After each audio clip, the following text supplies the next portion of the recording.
the one aspect of the partnership society that was hung on to by the dominator society was orgy. You know, these beady-eyed weasels were willing to take control, but they weren't willing to say goodbye to Nookie. So, of all the institutions of the pastoral society, the one thing they were interested in hanging on to as long as possible was the Saturday night grope. So, and for obvious reasons. But they didn't take hallucinogens. You see, an orgy or group sex in the absence of hallucinogens is just an invitation for the weirdest, most dominator-oriented, most acquisitive, most driven, most ego-obsessed people to take over. For them, it's a gratification of ego. And sex is very often used as a gratification of ego. So there was this effort to retain it. Finally, they saw that try as they might to pervert it into just men having a lot of sex with women, it was in and of itself boundary dissolving and quasi-psychedelic.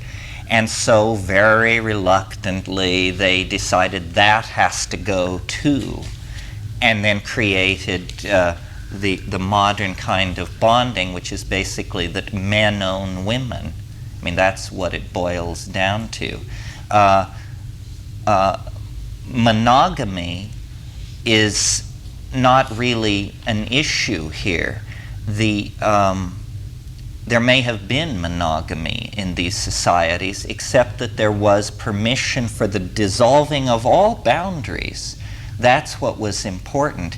It wasn't that they didn't have sexual boundaries. It's that in the religious rites, those sexual boundaries were dissolved.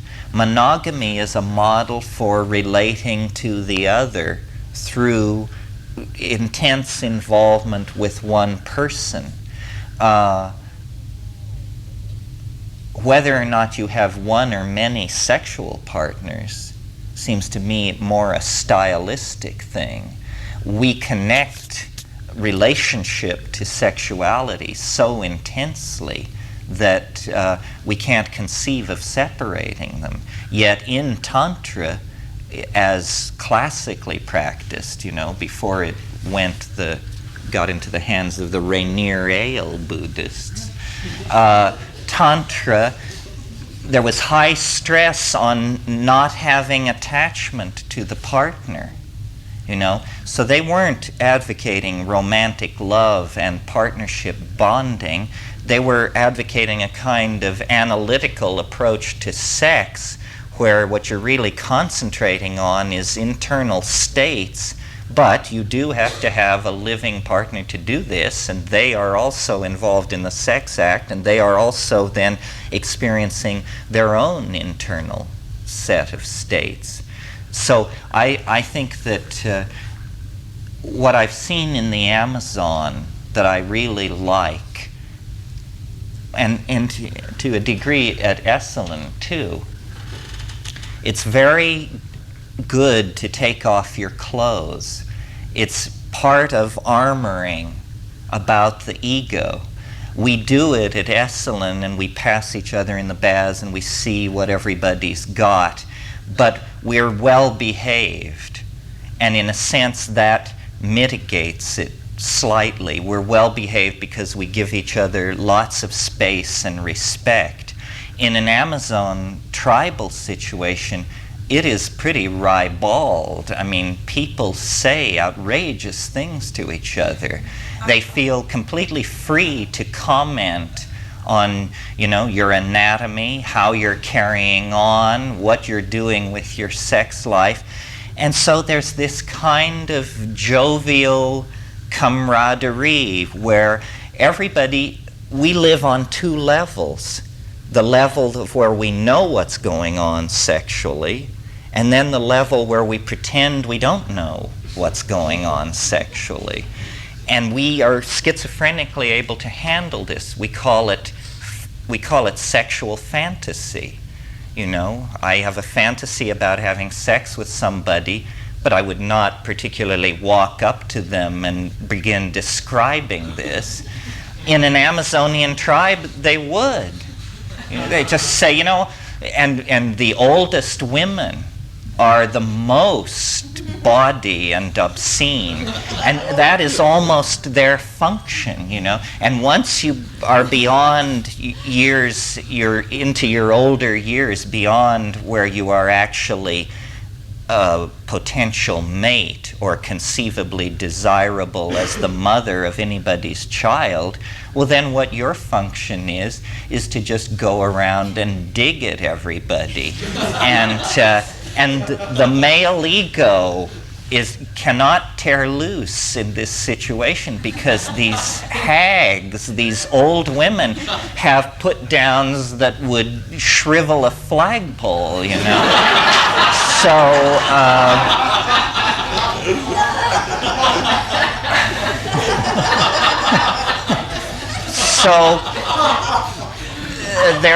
There's a lot of, I have been with tribes where there were group sexual activity behind hallucinogenic drugs.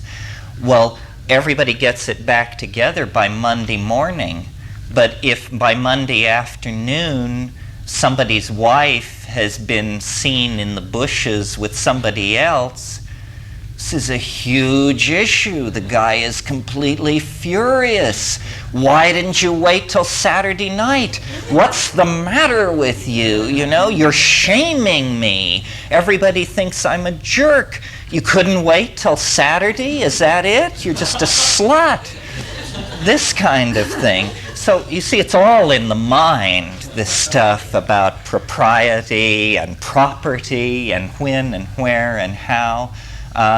I don't think that, I think that the mushroom accentuates sexuality, but it really doesn't offer a form for it. If I were running society, what I really like is, and I've seen this in the Amazon, I think that at the solstices and at the equinoxes, we should have boundary dissolution parties where you can sleep with anybody, any sex, you can have any configuration, anything goes on, only 4 times a year. And then everybody gets it together and returns to their mate and goes back to the fields. We get tweaked.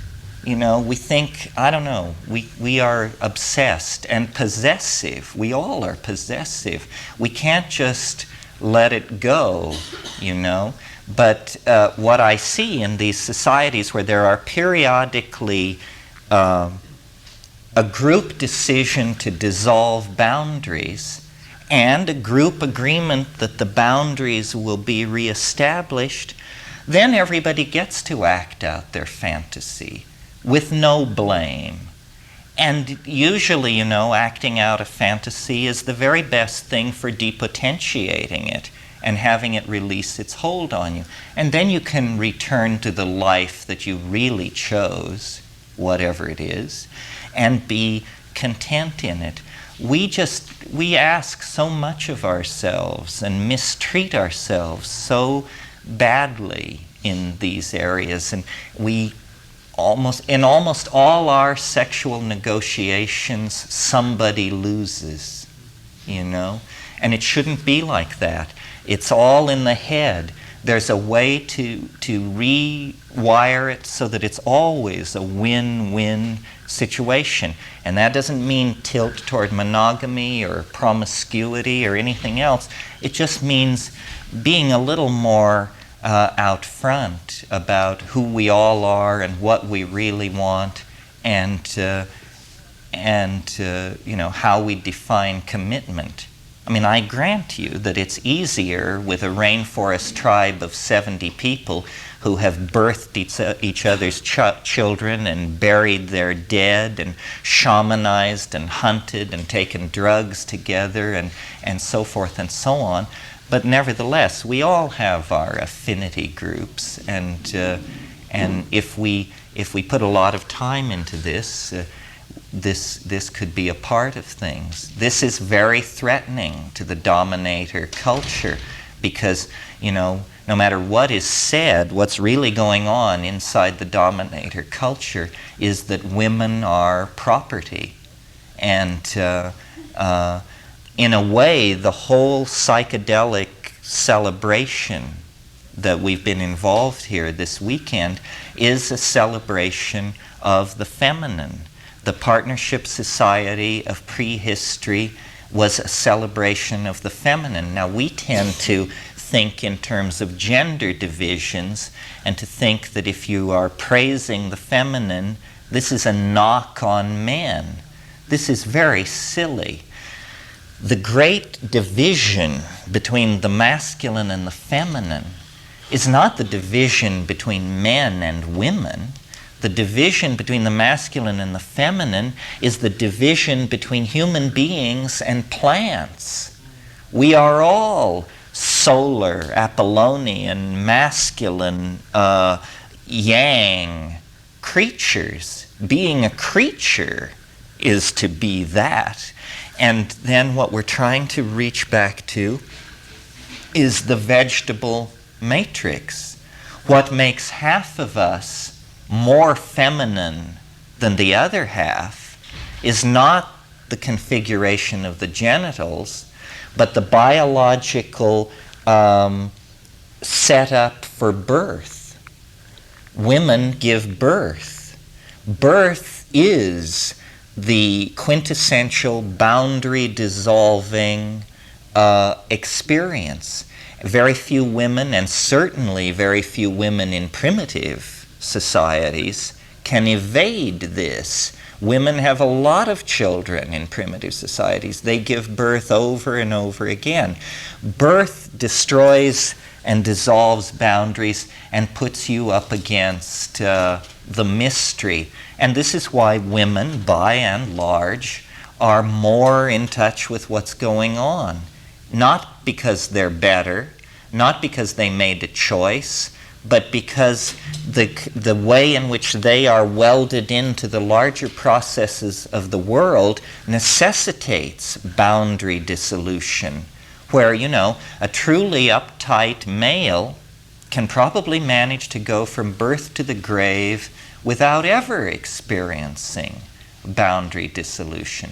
The fact that women have a greater predilection for multiple orgasm means that they are closer to this possibility of boundary dissolution, that they have less resistance to repeatedly seeing it all flow away and generalize in some kind of oceanic feeling. So, in a way, what the way I interpret this psychedelic plant thing is we are trying to recover the Gaian mind. We are trying to come into alignment with the life of the planet, which affirms then what has happened on this world and what is going to happen on this world. It affirms Tao. It affirms the larger processes in which we are embedded.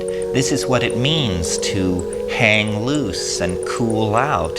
It means that the ego is finally, the volume is ratcheted down enough that you can notice what is happening around you, that the world is in a state of perfection moving toward a state of higher perfection, and that anything which detracts from that can usually be traced to a lower dimensional use of language, and that as we empower ourselves to higher and higher dimensions of experience and language and recovery of mnemonic material, as we do that, anxiety leaves us and we find the correctness in what is happening to the world.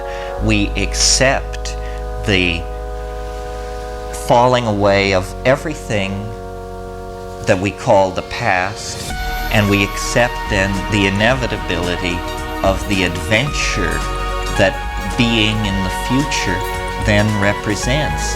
And the psychedelics give you an intimation of this all at once, that you can carry forward with you until,